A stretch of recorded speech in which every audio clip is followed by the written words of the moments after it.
Assalamualaikum and good day everyone. We are from Group 6 and we'll be presenting about textuality. Our group consists of 5 members. First, Nur Afrina Izati binti Muhammad Farid, then Nur Alia Najha binti Roslan, Nur Itina Amali binti Zahari, Nur Farzana Amni binti Aziz, and Nur Ain Sakina binti Kamaruzaman. So our group will be presenting a textual analysis of a BBC News article using the 7 criteria of textuality by Bokran and Darsler. The article we selected is titled COVID Inquiry, New Family Never Saw That Again After Lockdown. So, what is textuality? Before we begin, I would like to explain what textuality means. Textuality refers to the qualities that make a piece of writing meaningful, connected, and understandable. In other words, it helps us determine whether a text successfully communicates its message to readers. And then textuality is important because it allows us to evaluate how effectively a media text is written, especially when the topic involves sensitive real life issues like COVID-19. And then next, 7 criteria of textuality. According to Bogren and Dersler 1981, there are 7 criteria of textuality. First, cohesion, and then coherence, intentionality, acceptability, informativity, situationality, and lastly, intertextuality. Next, moving on to media types chosen. For this assignment, we selected the BBC News article titled COVID Inquiry, New family never saw that again after lockdown. It was published on BBC News on 31 July 2025. The article is more than 500 words and it describes the experience of a Northern Ireland family who were unable to see their father again due to strict COVID lockdown rules. Then, to briefly summarize the article, the story focuses on a family who shared their testimony at the UK COVID inquiry. Because of the lockdown restrictions, the daughter and her family were not allowed to visit their father, who later passed away alone. She expresses her regret and emotional distress during her testimony. The article also highlights issues such as communication gaps, isolation of patients, and the human impact of government COVID policies.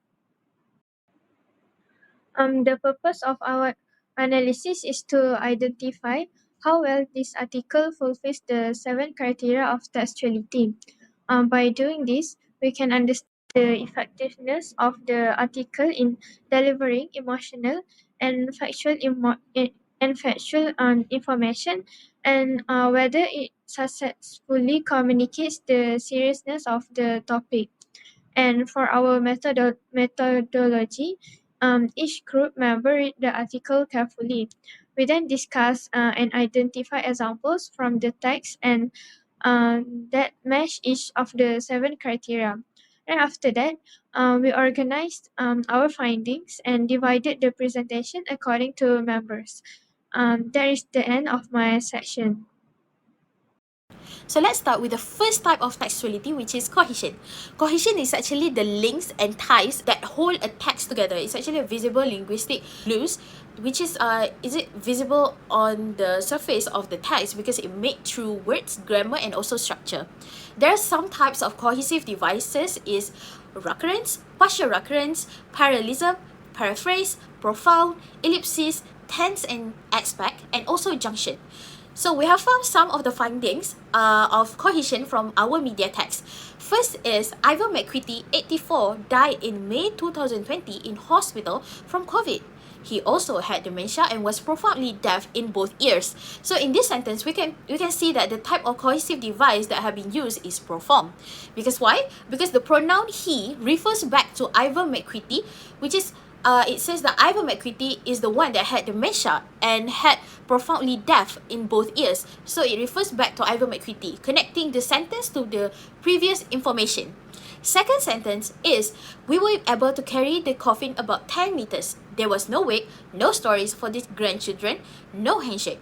So these findings, example text from our media text, is type of cohesive devices that have been used is ellipsis, because the phrase start with there was no wake, but then it continues no stories for the grandchildren, no handshake.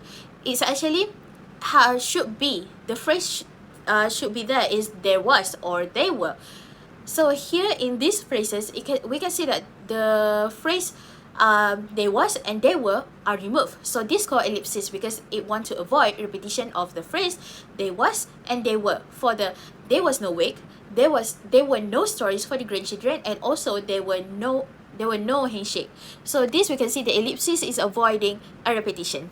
Let's move on to the second type of textuality, which is coherence. Coherence is actually what makes a text semantically meaningful because it makes the logic and sense behind it. It actually makes the reader have a deep meaning for the text. So it depends on logical sequencing, cause and effect, time order, and how we understand the world. So we have found some of the example findings from our media text, which is first is situation sequencing or logical sequencing. So for the first sentence is Ivan McQuitty, 84, died in May 2020 in hospital from COVID. So this we can see this is the starting event. So the second sentence is he never saw his dad again after the broke down as the care home his father was enclosed without notice to family. So this we can see this event that happened before the starting event. This is commonly for news because this shows is what happened before the topic happened. So the third sentence is over 5 weeks, the COVID-19 inquiry sitting in London has been hearing testimonies from the care sector, including residents and family, about how they were supported during the pandemic. So this we can see that the third event that happening is now. The first and second event is what happened in the past. So the third sentence shows that this event happening now.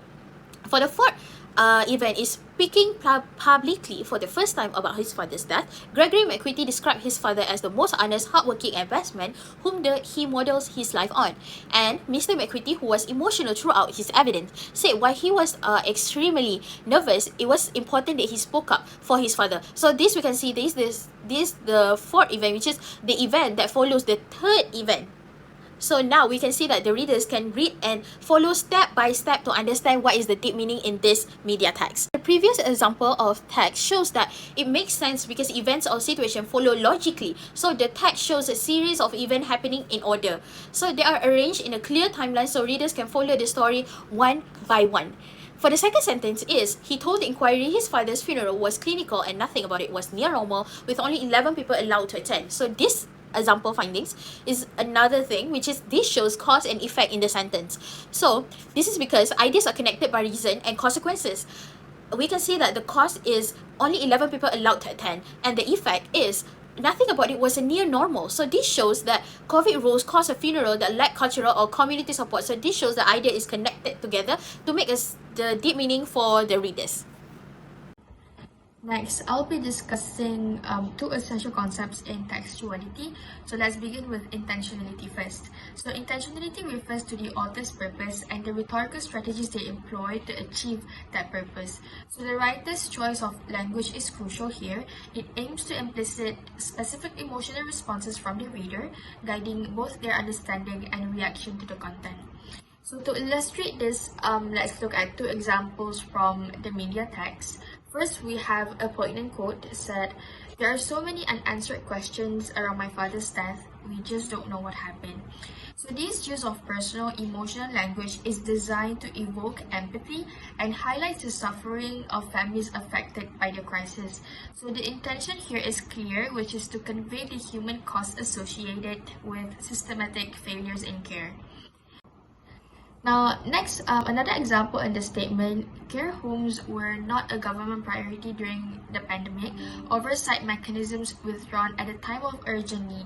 So this quote addresses deeper structural issues within the care sector and frames that narrative as a national crisis.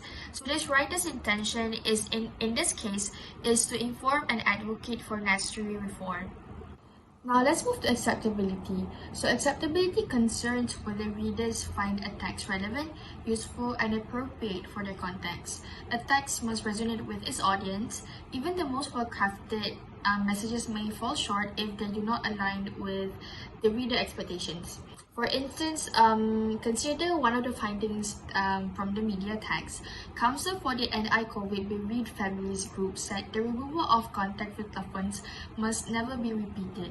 Here, quoting recognized authorities enhances credibility. It reinforces the text's trustworthiness because readers expect news articles to reference official statements. And another example is when Mr. McQuitty remarked, "My father's death certificate said he died from COVID and secondly by heart failure." So by providing verified factual information, this statement meets the reader's expectations for objective news reporting. This not only enhances reliability but also improves the text acceptability to the audience. Hi, I'm gonna be your next presenter. So let's talk about informativity. So informativity is one of the textuality criteria. It refers to how much new and meaningful information a text gives to the reader. So there are two types of it, which is low and high. For the low one, let's talk about if you say cats have four legs. That's so boring. Like it didn't give you new information at all because everyone already know about it. But if you talk about like Malaysia has more than 40 native language, it is high informativity because it give you a new information, and it is obviously not everyone know that Malaysia has more than that. So for this text, I choose two examples that shows high informativity. So the first example here is the sentences that says the father had attended hospital 19 times because of falls, but the family was only told 4 times. So these sentences has high informativity because it obviously give clear and surprising details. And the number given, which is 19 times, is new information for the family. And also it helps us understand how serious the communication failure was in the care home. So the second example here is the part that explains the lack of parity between healthcare and social care. So it tells us that social care workers receive lower wages and less recognition for their work. So to me, this is high informativity because it gives insight into a bigger issue in the care system. The information here helps the reader to understand the systemic problems that existed even before the pandemic. And then the next textuality criteria is situationality. So this means the text must fit the situation or context. In other words, to make it easy, the text should match the purpose, the audience, the time, and the place. For example, using formal language in a government report is appropriate because the situation requires it. So this is obviously high situationality. But using a slang or jokes in a formal report will be inappropriate, and it shows low situationality. The first example is when a ward sister used an iPad to allow the family to communicate with their father. So this shows high situationality because physical visits were not allowed during the COVID-19 pandemic, right? And the care home, they adapted to the situation by providing a safe method for the family to see and talk to their family. Even though it was not perfect for someone who was profoundly deaf, it was the only way to maintain contact safely during the lockdown. And the second example is the description of the father's funeral, where only 11 people were allowed to attend and there was no wake or handshakes. So this also shows high situationality because it reflects the strict COVID-19 restriction on gathering at that time. So the funeral had to follow public health rules to prevent the spread of the virus, which made it very different from a normal funeral, right? So the text here gives details that helps reader to understand better how the situation affected the family's experience, and it is to me show the text fits the real life context. Okay, I'm gonna be a next presenter, and I will explain about the seven criterion of textuality, which is intertextuality. So, what is intertextuality? So, intertextuality is actually refer to the connection between the text, where one text was influenced or related to another. So, it was included references, quotations, theme, or style taken or adapted from other works. So, the idea is that no text stand completely on its own. because every text is actually shaped by a previous writing or by the culture's idea. So from the media text, I found there's one phrases that fit into this criteria, which is the open book has not been closed. So this metaphor is actually used in the stories, and also it was common in everyday language. It was mean that the issue is still going on, all unresolved, or still open for a discussion. So, for examples, we say that it was this metaphor is was to compare a person life to a book's, and it was to suggest that the family did not get a proper closure or a normal goodbye in this media text. Okay. So this phrase is intertextual because it connect to many other texts that also use the idea life as a book.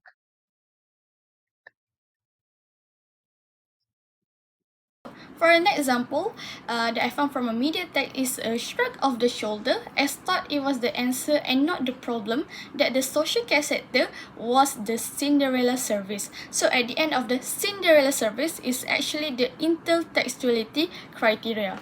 Because why? First, it was giving an allusion to the fairy tale Cinderella. Why it become the intertextuality? Because it was referred to a group sector that been ignored, neglected, or treated as less important, like how Cinderella been treated in the movie. It also referred to a social care sector that being undervalued by the people there. So it was become the intertextuality because it's connect the article to the Cinderella story, which many people already familiar or already know about the Cinderella stories and how the Cinderella been treated in the movie. It was the same. Was the same as what's going on in this media. So it was to give an idea for the readers to easily understand the idea of an unfair treatment that they get, seem like a Cinderella get it. So we're coming to the last slide, which is the conclusion. So from all this assignment, we found that the media text is actually meets all the 7 criteria of the textuality. And then the media text is very clear, well structured, informative, and very for its audience and also the context. And then the writer purpose in this media is very obvious, and references to other texts enrich its meaning. So overall, understanding textuality is really important because it can help the reader and also writer recognize what make a text effective, meaningful, and also easy to understand.